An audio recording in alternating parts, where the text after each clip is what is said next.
नमस्कार। महाराष्ट्र के governor CP Radhakrishnan जी, मुख्यमंत्री श्रीमान एकनाथ शिंदे जी,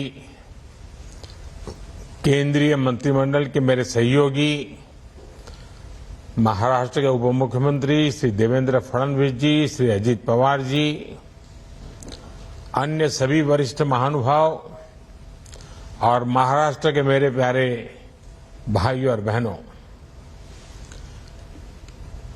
महाराष्ट्रातील सर्व शिवप्रेमी बंधू भगिनींना माझा नमस्कार। आज महाराष्ट्र को 10 मेडिकल कॉलेज की सौगात मिल रही है।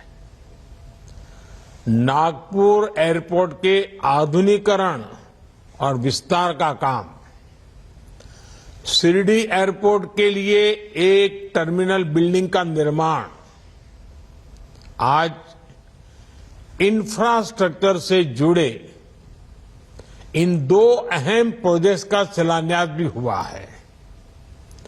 मैं इन सभी विकास कार्यों के लिए महाराष्ट्र के लोगों को बहुत बहुत बधाई देता हूं। अभी पिछले हफ्ते ही मैं ठाणे और मुंबई गया था। यहां मेट्रो समेत 30,000 करोड़ के प्रोजेक्ट्स के शुभारंभ का अवसर मुझे मिला। इसके पहले भी अलग अलग जिलों में हजारों करोड़ की विकास परियोजनाएं शुरू हुई हैं। कई शहरों में मेट्रो का विस्तार किया जा रहा है, कहीं एयरपोर्ट को अपग्रेड किया जा रहा है, तो कहीं सड़कों और हाईवे से जुड़े प्रोजेक्ट्स तेज गति से आगे बढ़ रहे हैं। Infrastructure, solar energy, textile park से जुड़ी परियोजनाएं लॉन्च की गई हैं। किसानों, पशुपालकों के हित में नई पहल की गई है। महाराष्ट्र में देश के सबसे बड़े कंटेनर पोर्ट वधावन पोर्ट की नींव रखी गई है। महाराष्ट्र के इतिहास में इतनी तेज गति से, इतने बड़े स्केल पर अलग अलग क्षेत्रों में कभी भी विकास नहीं हुआ।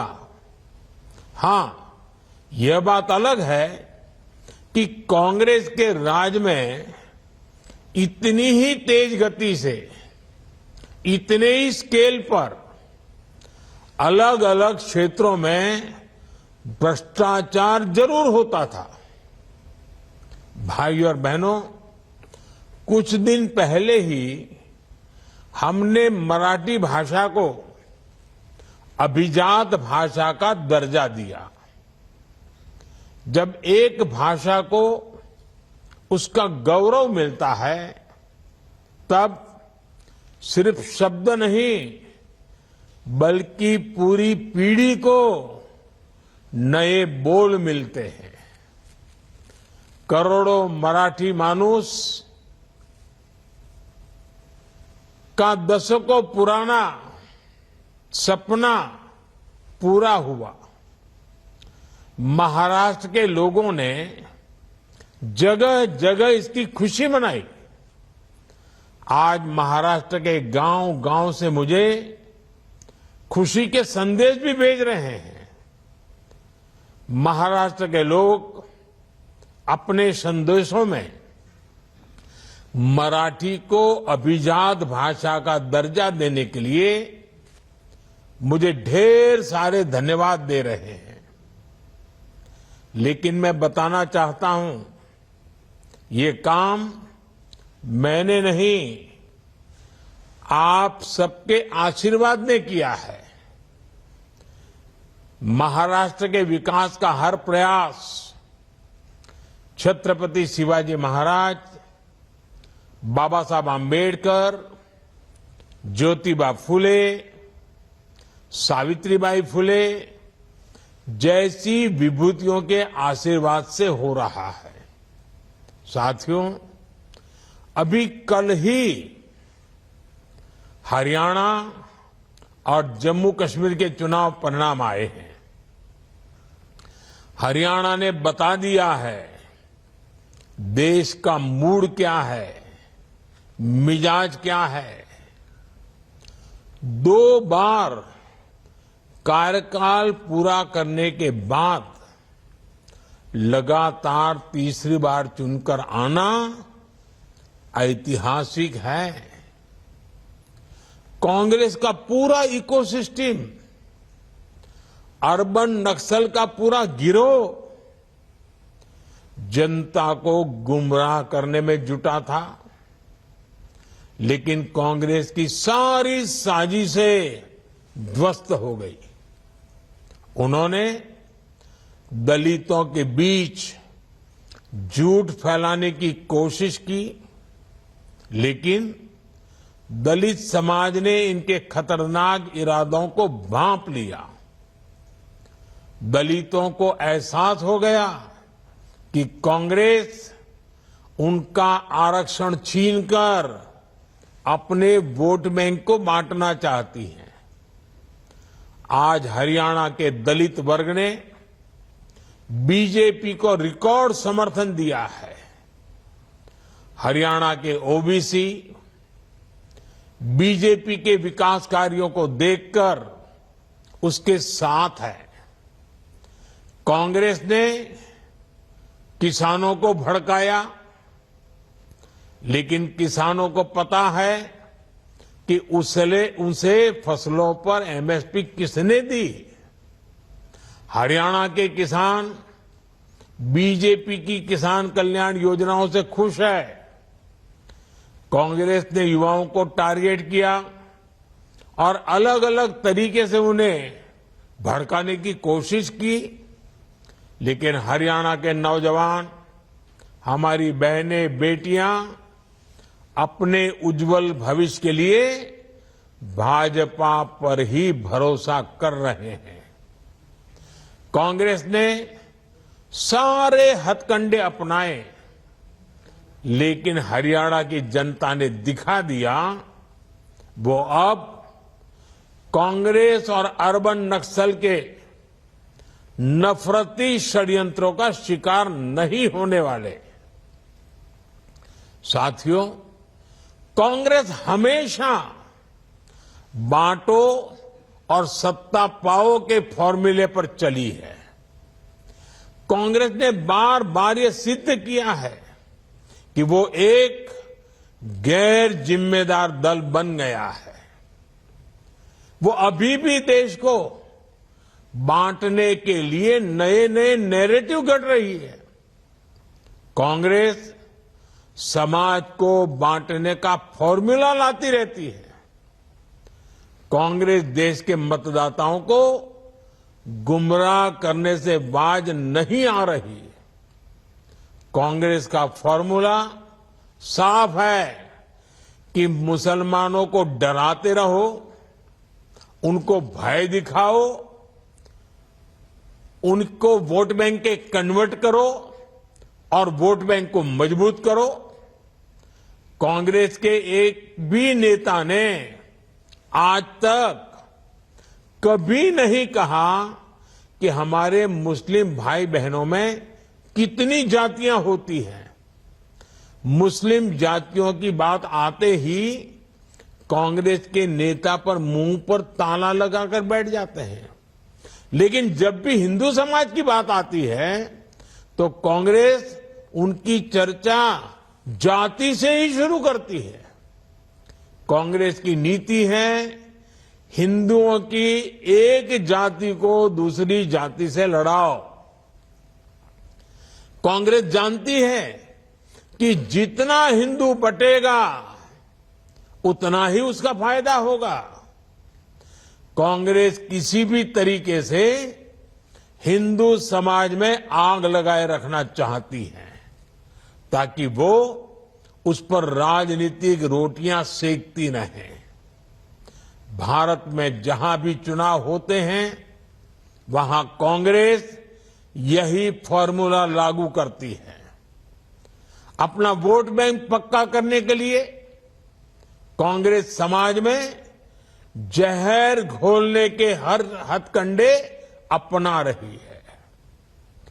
कांग्रेस पूरी तरह से सांप्रदायिक और जातिवाद का चुनाव लड़ती रहती है।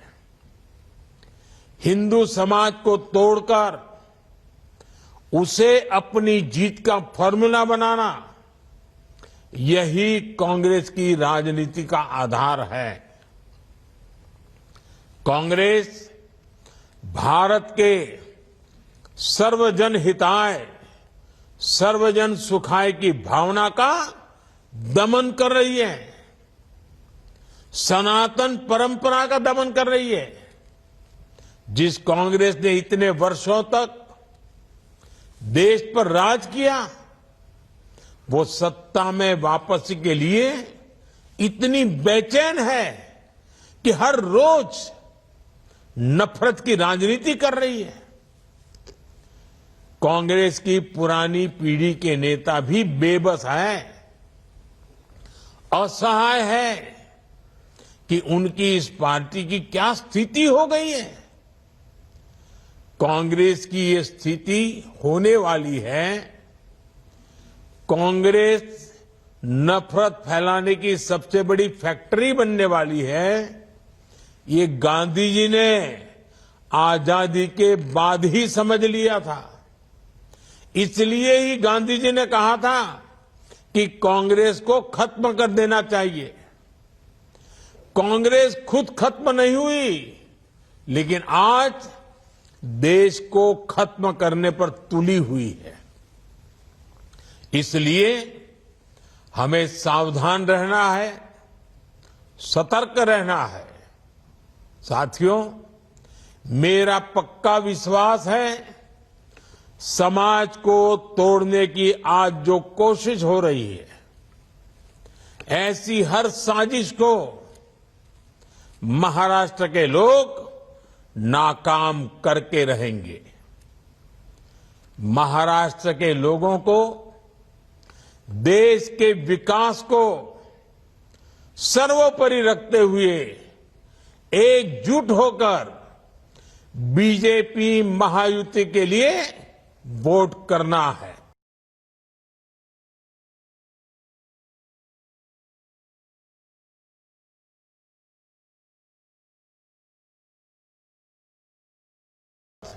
यापेक्षा मोठा विजय मिलवायचा है। साथियों, पिछले 10 वर्ष में हमने देश के विकास के लिए आधुनिक इंफ्रा बनाने का एक महायज्ञ शुरू किया है। आज हम सिर्फ बिल्डिंग नहीं बना रहे हैं, हम एक स्वस्थ और समृद्ध महाराष्ट्र की नींव रख रहे हैं। एक साथ 10 नए सरकारी मेडिकल कॉलेजों की शुरुआत, ये केवल 10 नए संस्थानों को तैयार करना नहीं है, ये लाखों लोगों के जीवन को बेहतर बनाने का महायज्ञ है। ठाणे, अंबरनाथ, मुंबई, नासिक, झालना, बुल्ढाणा, हिंगोली, वाशिम, अमरावती, भंडारा और गढ़चिरौली, ये मेडिकल कॉलेज इन सभी जिलों में और आसपास के क्षेत्रों में लाखों परिवारों की सेवा का केंद्र बनेंगे। इनके चलते महाराष्ट्र में 900 मेडिकल सीटें बढ़ रही है। अब महाराष्ट्र में मेडिकल सीटों की संख्या लगभग 6000 हो जाएगी। इस बार लाल किले से देश ने संकल्प लिया है कि मिडिल क्लास में मेडिकल लाइन में 75,000 नई सीटें जोड़ी जाएगी। आज का ये आयोजन इसी दिशा में भी बड़ा कदम है। साथियों, हमने मेडिकल शिक्षा को सुलभ बनाया है। इससे महाराष्ट्र के युवाओं के लिए नए अवसरों के दरवाजे खुल गए हैं। हमारे गरीब और मध्यम वर्ग के ज्यादा से ज्यादा बच्चे डॉक्टर बने, उनका सपना पूरा हो, ये हमारी सरकार की प्राथमिकता है। एक समय में इस तरह की पढ़ाई के लिए मातृभाषा में किताबें ना होना भी बड़ी चुनौती थी। हमने महाराष्ट्र के युवाओं के हितों को ध्यान में रखते हुए ये भेदभाव भी खत्म किया है। अब महाराष्ट्र के युवा मराठी भाषा में मेडिकल की पढ़ाई कर पाएंगे। मराठी भाषा में पढ़कर वो डॉक्टर बनने का सपना पूरा करेंगे। साथियों, जीवन को आसान बनाने का हमारा प्रयास गरीबी के खिलाफ लड़ाई का बहुत बड़ा माध्यम है। कांग्रेस जैसी पार्टियों ने तो गरीबी को अपनी राजनीति का ईंधन बना रखा था, इसलिए वो गरीब को गरीब बनाए रखती थी। लेकिन हमारी सरकार ने एक दशक के भीतर भीतर 25 करोड़ लोगों को गरीबी से निकाला है और देश में स्वास्थ्य सेवाओं का कायाकल्प इसका एक बड़ा आधार बना है। आज हर गरीब के पास मुफ्त इलाज के लिए आयुष्मान कार्ड है। अब सभी देशवासियों में जो भी 70 के ऊपर के हैं, अब 70 साल की उम्र के बुजुर्गों को भी मुफ्त इलाज मिल रहा है।